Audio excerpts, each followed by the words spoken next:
वो जा रहे हैं, फिर दुबई भी क्लोज है, वो अबू धाबी में रुकेंगे। और कहा जा रहा है कि यूनाइटेड अरब एमिरेट्स का ये उनका 5वां दौरा है जब से वो वज़ीर आज़म बने हैं 2014 में। तो 2015 के बाद उन्होंने 18, 19, 20 मतलब 22, 23 हर साल वो दौरा कर रहे हैं।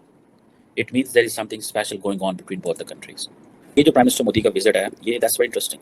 और इतना रुकना, बार बार रुकना।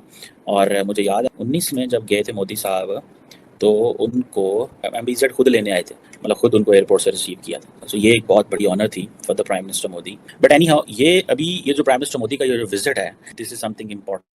क्या हो रहा है, ये क्या चल क्या रहा है? एक इंडिया और यूएई ने एक जिसे कहते हैं comprehensive economic partnership agreement sign किया था मई 2022 में। और अभी वहाँ पे बिजनेस जो है दोनों मुल्कों के दरमियान बड़े लेवल पे हो, और दोनों मुल्कों ने ये वादा किया हुआ कि वो एक दूसरे को मैसिव एक्सेस देंगे मार्केट्स की। ठीक है जी, तो भाई आप चले जाए। मैं अभी अमेरिका गया हुआ था, तो रास्ते में मैं 12-14 घंटे वो स्टॉप हुआ, तो मैंने तो हर तरफ इंडियंस ही देखे वहाँ पे। पाकिस्तानी भी थे, इंडियन से, लेकिन ऐसे लगा था मिनी इंडिया ही आप कह लें उसको, जिसे वो कहते हैं ना कि दुबई इस तरह बिल्कुल। अब यूएई की जो एक्सपोर्ट्स हैं इंडियन मार्केट में, और उनको काफ़ी ज़्यादा एक्सेस मिली है। तकरीबन 80% जो प्रोडक्ट्स हैं उनके ऊपर टैरिफ्स जो थे वो ख़त्म हो गए थे।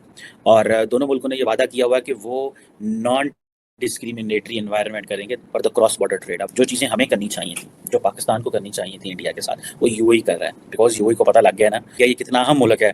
हमारे पंजाबी में कहते हैं गालबात गई, ये एक बहुत बड़ी गालबात गई हुई है दोनों मुल्कों के दरमियान। एक तो सारी बात है, इंडियंस को ये बड़ी एक्सेस हासिल है, सारे पढ़े लिखे हैं मुंडे शुंडे कुड़ियाँ जो आगे जा रहे हैं जॉब करने, काम करने वहाँ पे। क्योंकि जो अरब वर्ल्ड है वो पसंद करती है पर्सनल टच, तो मोदी साहब जाके वहाँ पर्सनल टच दे रहे हैं। और दूसरा फूड सिक्योरिटी, जो कोविड-19 पेंडेमिक थी, उसने बेसिकली ये जितने भी मुल्क जो थे जो डिपेंडेंट हैं फूड के ऊपर, बाकी ममालिक के ऊपर, उनको थोड़ा डरा दिया। बेसिकली हमारा को हिला के रख दिया था फूड सिक्योरिटी ने। और इसीलिए ये एक हिस्टोरिक स्ट्रेटेजिक पार्टनरशिप है फूड सिक्योरिटी के ऊपर, और इसके लिए Emiratis are putting a lot of money in India. इसी तरह कल्चरल कोऑपरेशन, अब इंडिया जो है इस चीज़ का बड़ा एडवांटेज उठाता है मुस्लिम वर्ल्ड के साथ। और अगर आपको याद हो, ओआईसी के फॉरेन मिनिस्टर्स की आई थिंक मीटिंग हो रही थी, तो यूएई ने इंडिया को बुलाया था, जो कि पाकिस्तान के लिए इरिटेंट बन गया था। और उस वक्त प्राइम मिनिस्टर मोदी को जो हार पड़ा तो 3.5 रौला पे आ गए थे। तो 1 अगस्त 2019 में 3.5 रौला इस तो पै गया, ना क्या लो जी मोदी ने 370 35 ये बदल दिया सारा कुछ। तो अल्लाह ते सानू साढ़े मुसलमान भरा जड़े ने वो मोदी के गले च हार पा रहे हैं। ये कैसा ओआईसी है, ये कैसे ताल्लुकात हैं, हम क्या हैं, ये है वो है। सो हमें वो जैसे कहते हैं ना, बड़ी बेइज्जती महसूस की थी इस हार के ऊपर पाकिस्तान में। अब मुझे ये भी पता चला कि इंडियन जो इंस्टीट्यूट ऑफ टेक्नोलॉजी है, उसकी कोई पहली फॉरेन ब्रांच जो है वो भी यूएई में बनाई जा रही है। वो जो एग्रीमेंट था ना, एक कॉम्प्रिहेंसिव इकोनॉमिक पार्टनरशिप एग्रीमेंट, ये बेसिकली उसका हिस्सा है कि आप इंडियन इंस्टीट्यूट ऑफ टेक्नोलॉजी की जो ब्रांच है वो दुबई में बनाएं। तो अब आप इमेजिन कर लें कि फिर ये किस लेवल का कॉपरेशन है। This is India century, not decade, but this is India century. इसके ऊपर कुछ सर्वे भी हुए हैं। न्यूयॉर्क टाइम्स कहता है, will this be the Indian century?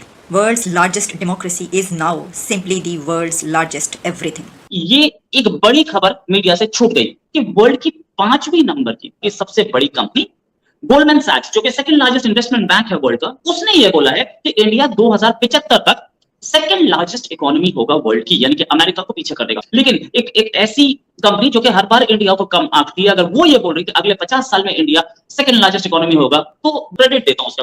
अच्छा, अगले 50 साल बाद इन्होंने जो बोला है वो ये है कि इंडिया की जीडीपी $52.5 ट्रिलियन होगी, चाइना की $57 ट्रिलियन होगी, और अमेरिका की $51.5 ट्रिलियन होगी। ये जो प्रेडिक्शन है, 75 बोला है, 2023 चल रहा है, मतलब 50 साल से ज्यादा। ऐसा टाइम क्यों लगना चाहिए हमें इस लेवल पे पहुंचने के लिए? अच्छा, ये सारे के सारे जो इन्होंने एनालिसिस दी है अपनी, किस बेसिस पे दी है? गोल्डमैन सैक्स का ये कहना है कि इंडिया के पास एक 1.4 बिलियन लोगों की एक पॉपुलेशन है। हम वर्ल्ड की लार्जेस्ट इकोनॉमी बनेंगे, उससे पहले हम वर्ल्ड की लार्जेस्ट पॉपुलेशन बन चुके हैं, जो कि हमारी एक एसेट है। इन्होंने बहुत सारी चीजों को इग्नोर कर दिया।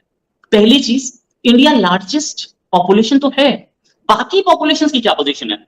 चाइना की पॉपुलेशन गिर रही है, लेकिन चाइना की गरीबी और इंडिया की गरीबी में जमीन आसमान का फर्क है। चाइना के 10 शहरों में ही डेवलपमेंट है, बाकी चाइना गरीब है, और बहुत बुरी तरह से गरीब है, जहां से रिपोर्टिंग नहीं हो पाती। इंडिया में हर शहर से, हर गांव से रिपोर्टिंग हो रही है। अच्छा, दूसरी चीज, चाइना की जो पॉपुलेशन है उसमें एजेड लोग ज्यादा हैं, जिनको जो शायद कंट्रीब्यूट नहीं करते हैं इकोनॉमी में। हमारी पॉपुलेशन, यंग पॉपुलेशन ज्यादा है, जो कि आज और आगे आने वाले टाइम में भी कंट्रीब्यूट करेगी नेशनल जीडीपी को। तो ये चीज हमें चाइना के ऊपर एज देती है।